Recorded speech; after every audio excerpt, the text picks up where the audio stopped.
एक बात नहीं समझ पा रहा हूँ कि पहले की सरकार के समय 1962, 1965, 1972 की भीषण लड़ाइयाँ हुई। देश पोलियो, प्लेग, हैजा, टीबी जैसी भयंकर महामारी की चपेट में आया, लेकिन सभी का मुफ्त में इलाज हुआ। मुफ्त में पूरे देश का टीकाकरण हुआ। लोगों ने उन सरकारों पर खरबों के घोटाले के आरोप लगाए। कहा गया कि काला धन विदेशों में भेजा गया।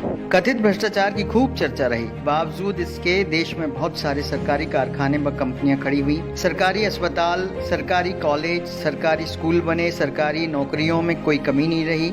लोगों को नौकरियां दी गई। जो व्यक्ति इंटर मैट्रिक पास कर जाता था उसे घर से बुलाकर नौकरियां दी गई। तनख्वाह में कोई कमी नहीं रही। भत्ता हर वर्ष लगातार बढ़ता था। महंगाई भत्ता 131% तक दिया गया।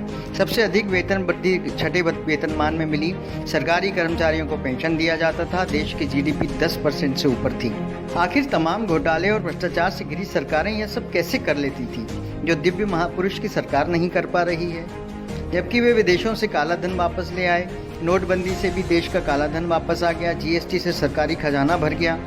आपातकालीन परिस्थितियों के लिए रिजर्व बैंक में जमा पैसा निकाल लिया गया। फिर पता नहीं क्यों 18-18 घंटे काम करने वाले प्रधानमंत्री के सामने सरकारी संपत्तियां बिक गईं और दिव्य महापुरुष की सरकार नौकरियां, वेतन भत्ते, पेंशन नहीं देकर किसान, मजदूर और आम नागरिकों को सिर्फ टेंशन ही दे रही है। कोई युद्ध नहीं हुआ, जीडीपी माइनस में चल रही है, सभी की नौकरियां चली गईं। फिर भी साहब ने सभी एनजीओ, उद्योगपतियों और देश के नागरिकों से पीएम केयर फंड में पैसा जमा करवा लिया।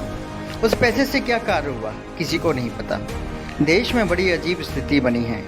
अगर कोई सवाल कर रहा है तो उसको पाकिस्तानी या देशद्रोही बोला जा रहा है।